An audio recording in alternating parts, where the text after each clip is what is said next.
الله نحمده ونستعينه ونستغفره ونؤمن به ونتوكل عليه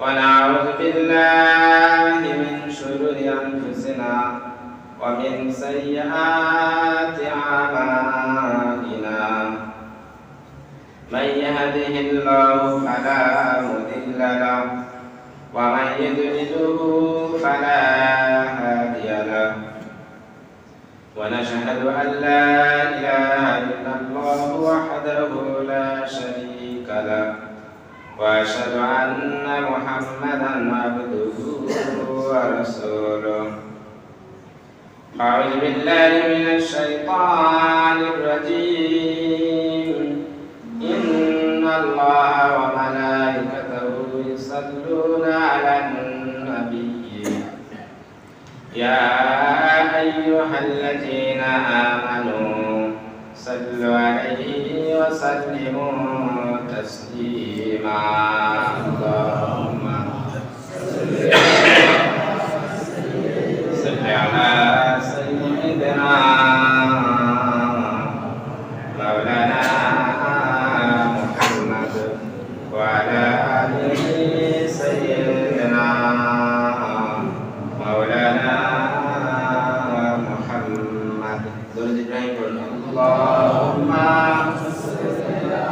صل على محمد وعلى آل محمد كما صليت على إبراهيم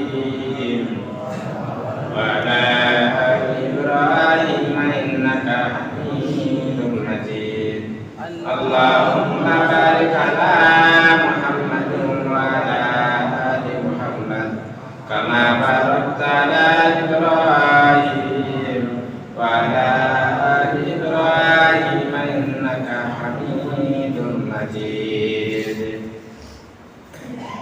সমস্ত প্রশংসা ও সমস্ত তারিফ সেই মহান স্রষ্টা দরবারে যিনি আমাদেরকে সৃষ্টির সেরা মানবজাত করে দুনিয়ার বুকে পাঠিয়েছেন এবং তার সাথে সাথে সপ্তাহে 7টা দিনের মধ্যে যে দিনটা গুরুত্বপূর্ণ দিন জুমার দিন, সেই জুমার দিনে আমাদেরকে পবিত্র অবস্থায় তার নবীর সুন্নতকে অনুসরণ করে আল্লাহ রাব্বুল আলামিন তিনি তার ঘরে আমাদেরকে হাজির করিয়েছেন। তার সাথে সাথে মহান রাব্বুল আলামিন আসমানি যত কিতাব পাঠিয়েছেন সেই কিতাবের শ্রেষ্ঠতম কিতাব কোরআনুল কারীম, তার থেকে একটি আয়াত পড়ালেন এবং শোনালেন। এবং যে নবীকে আল্লাহ রাব্বুল আলামিনের পরে মর্যাদা, আল্লাহ রাব্বুল আলামিনের নামের সাথে যে নবীর নামটাকে একত্রিতভাবে লেখা আছে, সেই নবীর প্রতি আমাদের দরুদ পড়ার সুযোগ করে দিলেন। এর জন্য আমরা একবার প্রাণ খুলে শুকরিয়া আদায় করি আলহামদুলিল্লাহ। আল্লাহর নিয়ামতের যত আমরা শুকরিয়া আদায় করব, আল্লাহ তত আমাদের নিয়ামতকে বাড়িয়ে দেবেন। আর যখন নিয়ামতের আমরা নাশুকরি করব, তখন নিয়ামতটা আল্লাহ রাব্বুল আলামিন আমাদেরকে ছিনিয়ে নেবেন। আল্লাহ রাব্বুল আলামিন আমাদেরকে খুব ভালোবাসেন, কারণ মানব জাতকে আল্লাহ রাব্বুল আলামিন সৃষ্টি করেছেন সৃষ্টির সেরা করে। কিন্তু মানব জাত যাদের উপরে নামাজ ফরজ আছে বা হয়েছে, তারা অনেকেই এখনো ঘরে বেকার বসে আছে, নেই ভাই? কিন্তু আল্লাহ রাব্বুল আলামিন তাদের থেকে ভালোবেসে আমাদেরকে আগে তার ঘরে আনিয়েছে। আমি এই শরীফটি সম্পর্কে পবিত্র কোরআন থেকে একটা আয়াত পড়েছি, সূরা সাফফার মধ্যে, হুয়াল্লাযী আরসালা রাসূলাহু বিল হুদা ওয়া দীনিল হাক্কি লিইয়ুযহিরাহু আলাদ দীনি কুল্লি ওয়ালাউ কারিহাল মুশরিকুন। এই আয়াতটা আল্লাহ রাসূলের উপরে যখন নাযিল হলেন, যে হুয়াল্লাযী আরসালা রাসূলাহু বিল হুদা, আমি শেষ নবী মুহাম্মদ রাসূলুল্লাহ সাল্লাল্লাহু আলাইহি সাল্লামকে যে পাঠিয়েছি, তার কাছে আমার যে অকাট্য দলিল দিই, যে দলিলের মধ্যে পৃথিবীর কোনো রাজা, কোনো বাদশা, কোনো বৈজ্ঞানিক, কোনো দার্শনিক কিঞ্চিত পরিমাণ ভুল ত্রুটি বের করতে পারবে না। সে দলিলটা কি? কোরআনুল কারীম।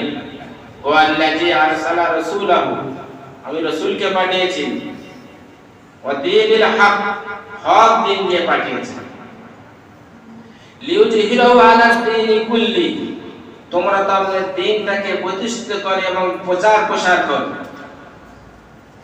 কিরকম প্রচার প্রসার করতে হবে? যে লিইউযহিরাহু আলা দীন, এই দ্বীনটাকে আমরা কেমন ভাবে প্রচার প্রসার করব? আল্লাহ রাসূল সাল্লাল্লাহু আলাইহি ওয়াসাল্লাম বলেছেন এই আয়াতের ব্যাখ্যায় যে তোমার মাথা থেকে নিয়ে পা পর্যন্ত এই চলাফেরা কথাবার্তা সবের মধ্যে কিন্তু দ্বীন প্রচার হবে। তোমার কথাবার্তা, তোমার লেনদেন, তোমার চালচলন, এর মধ্যে তোমার দ্বীন প্রকাশ হবে, দ্বীন প্রচার হবে। আল্লাহ রাসূল সাল্লাল্লাহু আলাইহি সাল্লাম যখন সাহাবাদেরকে আয়াত শোনালেন, তারা আশ্চর্য বোধ করলেন, ইয়া আল্লাহ, তুমি কেমন একটা আয়াত পাঠিয়েছো যেটা কি আমরা আমাদের লেনদেন, আমাদের পোশাকের, আমাদের কথাবার্তার মধ্যে দ্বীন প্রচার প্রসার হবে। এই কোরআনের কথা কি আমাদের বিশ্বাস হয় না অবিশ্বাস করি আমরা? যদি কোরআনের কথা যদি আমরা বিশ্বাস করি, আল্লাহ বলেছেন মুত্তাকিদের মধ্যে 6টা গুণ থাকা দরকার। যারা মুত্তাকি হয় তাদের মধ্যে 6টা গুণ থাকে। এই 6টা গুণের মধ্যে যার মধ্যে একটা গুণ যে নেই, সে প্রকৃতপক্ষে এখন মুত্তাকি হতে পারেনি। আমরা প্রতিদিন 5 ওয়াক্ত নামাজ পড়ি। 5 ওয়াক্ত নামাজের মধ্যে যে ফরজ নামাজগুলো আছে, সেই ফরজ নামাজগুলোর মধ্যে যদি সূরা ফাতিহা পড়ি, আমরা আল্লাহর কাছে ধ্বংস করবাদের জন্য দোয়া কামনা করি যে আল্লাহ, তুমি ওই সমস্ত মানুষের ধ্বংস বরবাদ করে দাও যারা তোমার সঠিক রাস্তায় চলে না, আর আমাদেরকে সিধা রাস্তায় চালাও। এই দোয়া করি না আমরা? করি দোয়া? আমরা দোয়া করি কিন্তু বুঝি না।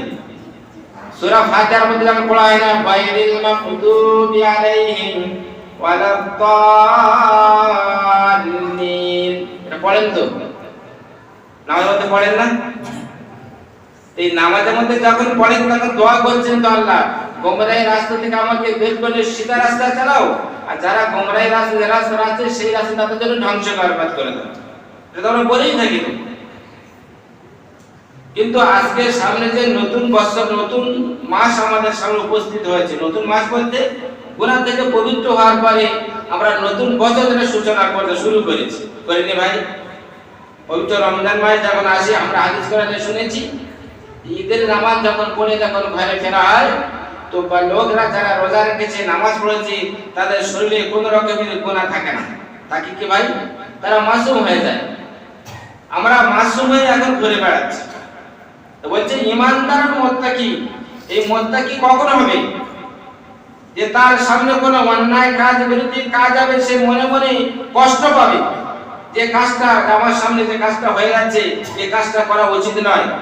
যদি জবানের দ্বারা বন্ধ করতে পারো বন্ধ করো, যদি হাতের দ্বারা বন্ধ করতে পারো বন্ধ করো, তাহলে তুমি মনে মনে ঘৃণা করো। এখন ঘৃণার কাজটা আমাদের কাছে বেশি হয়ে গেছে, জবানে বলতে পারবো না আর হাতেও বলতে পারবো না। বলা যাবে? বলুন ভাই, এখন মনে মনে ঘৃণাটা বেশি এসে গিয়েছে। কিন্তু যদি তোমার সামনে যদি কিছু এমন একটা কাজ হয়েছে যে কাজের শরীয়তের বিরোধী, আর যে কাজ করে তুমি আনন্দে উল্লাস করছো, সেই কাজে তুমি মনে মনে যদি আনন্দিত যদি হও, তাহলে মনে করবে তুমি পাক্কা ঈমানদার মুমিন, এখন মুত্তাকি হতে পারবে। আমরা হয়েছে কি বলুন? কারা কারা পাক্কা মুত্তাকি আর থেকে ঈমানদার হয়েছেন বলুন, তাই সেই কথা বলি। আজ বলুন, আমরা যারা মসজিদে এসেছি বা যারা আসবে বা যারা আসার জন্য নিয়ত করেছেন, আমরা প্রত্যেকটা ব্যক্তি গ্যারান্টি শুনে বলতে পারবো যে আমি মুত্তাকি পরেজগার। যদি মুত্তাকি পরেজগার যদি হয়, আল্লাহ রাব্বুল ওয়াদা করেছেন আমাদের এই সমস্ত জিনিসগুলো দেবেন। সেটা হলো কি?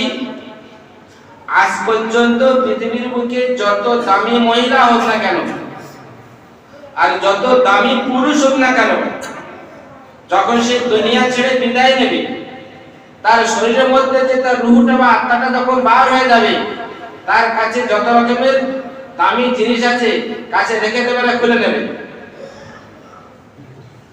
এখন আপনার স্ত্রীকে খুব ভালো দামি পোশাক আছে বা সোনা গয়না অনেক কিছু আছে, সে দুনিয়া ছেড়ে ভেতর রূহটা তার থেকে বার হয়ে গেছে, আচ্ছা ওই সোনা দানাগুলো তার গায়ে রেখে দেবেন না খুলে দেবেন?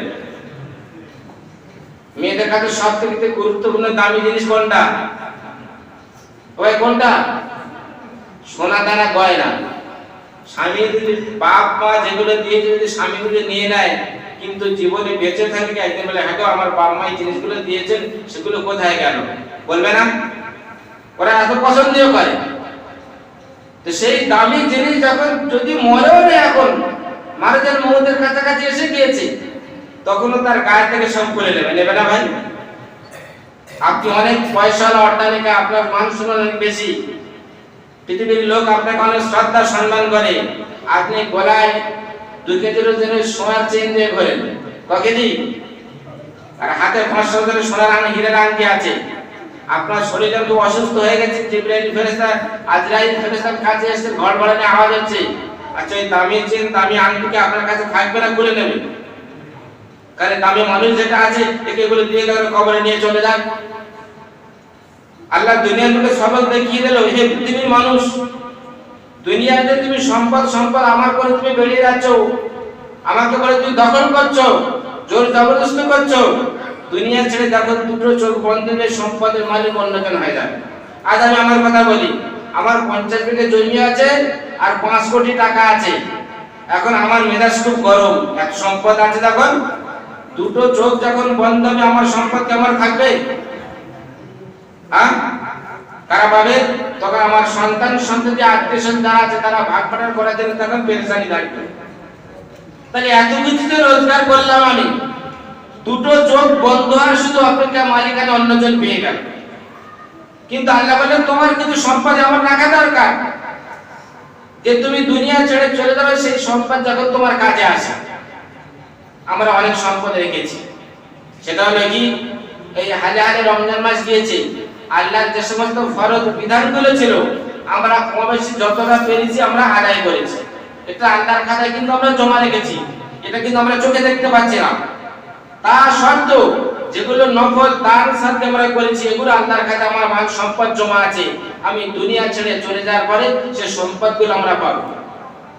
আজকে যে আপনারা প্রত্যেক জুমায় মল্লিক পাড়ায় মসজিদে নামাজ পড়তে আসেন, 2 টাকা 5 টাকা 10 টাকা 20 টাকা 100 টাকা করে দিয়ে যান, আল্লাহর ঘরে দিয়ে যান।